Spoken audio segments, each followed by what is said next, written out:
কইতাম আমি হ্যাঁ এরপরে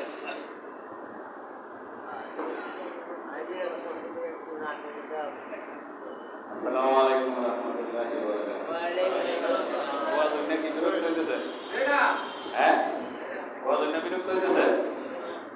বিরক্ত যদি না হইতেছে আপনি, তাহলে আল্লাহ পাক বলছেন নবীদের কথা মানতেন। কার কথা মানতে কইছে? নবীদের কথা মানতেন কইছে। শিরক পরিত্যাগ করার জন্য বলেছে। কি পরিত্যাগ করার জন্য বলছে? শিরক। আল্লাহর দাসত্ব প্রতিষ্ঠা করার জন্য বলছে।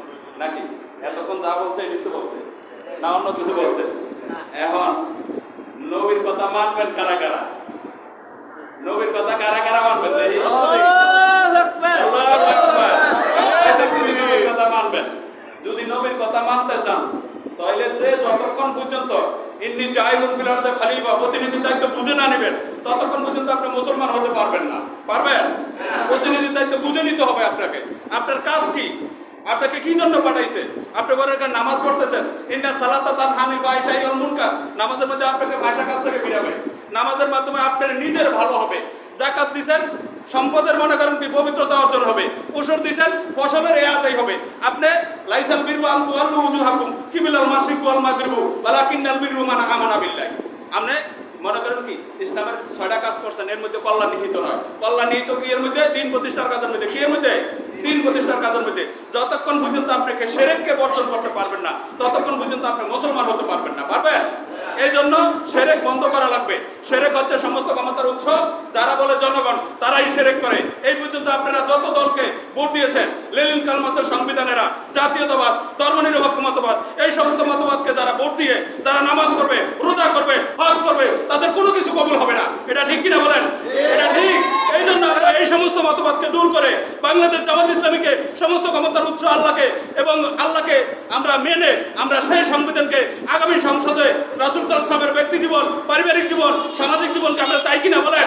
এই জন্য আমরা প্রত্যেকের কাছে আহ্বান রাখছি বাংলাদেশ জামাত ইসলামকে জয়যুক্ত করে এবং আগামী সংসদের জন্য আমরা জামাত ইসলামকে সংসদে চাই। নাকি এটা কি আমরা করবো ইনশাআল্লাহ? প্রত্যেকের জায়গা থেকে ইন্নী জাইলুন ফিল আরদি খলিফা প্রতিনিধির দায়িত্ব পালন করতে রাজি আছেন না? এই কথা রেখে আমি আমার সংক্ষিপ্ত বক্তব্য এখানে শেষ করছি। আমার তৌফিক ইল্লা বিল্লাহ।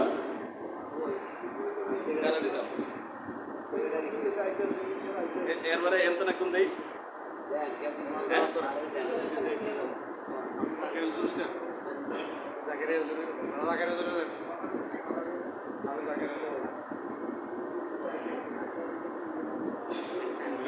আমি কি কমু নাকি? আমি আরো এবার আসেন, যেহেতু আপনি করার জন্য সুযোগ দিচ্ছে আমি কথা কই অল্প। আমার কথা হয়েছে কি অল্প, বেশি কথা কই না। বেশি কথা কইলে মানুষ বিরক্ত হয়ে যায়। তারপরে যেহেতু আটটু পাইছি আটটু কই। এবার আপনার দায়িত্বটা কি বলেন তো? দায়িত্বের ব্যাপারে আমরা বলি। আমরা জামাত ইসলামের দায়িত্ব প্রথম হচ্ছে কি 3 দফা দাওয়াত। প্রথম হচ্ছে কি 3 দফা দাওয়াত। 3 দফা দাওয়াত আমরা প্রত্যেকে মুখস্থ করেছি। পারবেন যে গেলে পারবেন? 3 দফা দাওয়াত মুখস্থ পারবেন প্রত্যেকে? একমাত্র দাসত্ব গোলামি করবো কার? একমাত্র দাসত্ব গোলামি কার করবো? আল্লাহ। মুনাফিকি চরিত্র দূর করতে হবে। মুনাফিকি চরিত্র দূর করতে হবে। নেতৃত্বের আমল পরিবর্তন করা লাগবে। যতক্ষণ পর্যন্ত আপনি নেতৃত্বের আমল পরিবর্তন করতে পারবেন না ততক্ষণ পর্যন্ত মানুষ যদি একটা কাজ করে না, মানুষ বলেন মানুষ কাজ করে না? কি কাজ করে? যেমন আপনি ফসলাদি করতেছেন, চূড়ান্ত ফল কোন সময় উপভোগ করেন? যখন আপনার ঘরে ফসল হয় তখনই তো নাকি? সবকিছুর একটা চূড়ান্ত ফলাফল আছে, আছে না?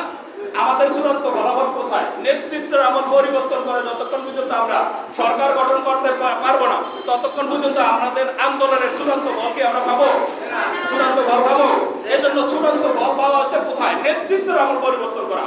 যেখানে যে অবস্থায় থাকেন না কেন আপনারা নেতৃত্বের আমল পরিবর্তন করার জন্য কাজ চালিয়ে যান। যাইবেন কিনা বলেন? তখন আপনি আপনার ইবাদতের চূড়ান্ত আপনার স্বাদ গ্রহণ করতে পারবেন। যতক্ষণ পর্যন্ত আপনি চূড়ান্ত স্বাদ, ইমানের চূড়ান্ত স্বাদ গ্রহণ করতে পারবেন না ততক্ষণ পর্যন্ত আপনি মুমিন হতে পারবেন না। কথা কি বুঝছেন? এই জন্য ভাই আমরা কালেমার 3টা ব্যাখ্যা বুঝছি তো নাকি? এরপর হচ্ছে আমাদের 4 দফা কর্মসূচি। আমাদের কর্মসূচি কয়টা? 4 দফা কর্মসূচি। 1 নম্বরে কি? দাওয়াত ও তাবলীগ। 1 নম্বরে কি? দাওয়াত ও তাবলীগ। দাওয়াত ও তাবলীগ, দাওয়াতের মাধ্যমে চিন্তার পরিশুদ্ধি পুনর্গঠন করা আমাদের। এটাই তো আমাদের কাজ নাকি? আমরা দাওয়াত এক একজনা এক এক ভাবে দেই, তাই না? কিন্তু আমাদের দাওয়াতটা হইতে হইব আল্লাহ এবং অজবরল ভাবে দিচ্ছি। এই জন্য আমাদের মাঝে কিন্তু মানুষগুলি মুসলমান হতে পারতেছে না। কেন পারতেছে না? দাওয়াতের চিন্তার পরিশুদ্ধি ঠিক মতো হইতেছে না। কারণ যেখানে 4টা গুণের কাজ নাই সেটা কোনোদিন ইসলামী দল হতে পারে না। পারে?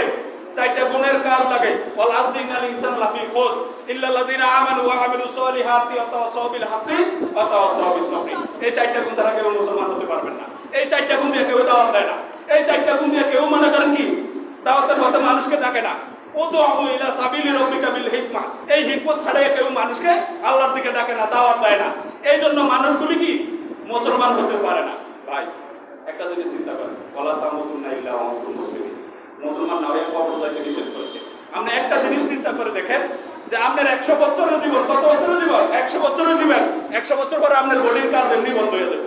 যাবে কিনা বলেন? এই বডি যদি আপনার 100 বছর পরে আপনার এই বডিতে আর কাজ করবে না। এখন দেখেন যে কবরে কম ঘুমাইবো, হে কয় বছর ঘুমাইবো? কথা বল না, কয় বছর ঘুমাইবে?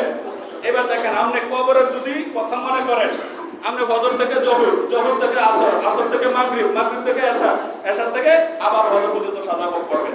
আর যে দিন প্রতিষ্ঠার কাজ করবেন, যে এই চারটা গুণ হাসিল করার জন্য মানুষকে সার্বক্ষণিক চেষ্টা করবেন, হে কবরে ঘুমিয়ে থাকবেন, আসরের মাথায় উঠবেন। কথা কি বলছেন কিনা? আর আপনারা কি কবরে ঘুমাইতে চান? কবরে ঘুমাইতে চান? এই জন্য কবরে যদি ঘুমাইতে চান তাহলে আপনাকে দাওয়াতুল তাবলীগ যেভাবে কোরআন এবং রাসূলের সুন্নাহ বলেছে সেভাবে আপনাকে কাজ করতে হবে। কথা কি বলছেন কিনা? যে দল করেন, কিন্তু সংবিধান চাই আল কোরআন। সংবিধান চাই কি? আল কোরআন। ব্যক্তিগত ইবাদত কারো কিছু তফাৎ থাকতে পারে, ব্যক্তিগত ইবাদতের ব্যাপারে কোনো কথা নাই। আছে ব্যক্তিগত ইবাদতের ব্যাপারে আমাদের কোনো কথা নাই। আমাদের একটাই কথা, আমরা পারিবারিকভাবে, সামাজিকভাবে, রাষ্ট্রীয়ভাবে কোরআনকে চাই কিনা? এই দাওয়াত তাবলীগ গেল। এরপর তানজিম তারবিয়া, যেই তারবিয়া ছাড়া মুসলমান হইতে পারবে না। আল্লাহ পাক বলছে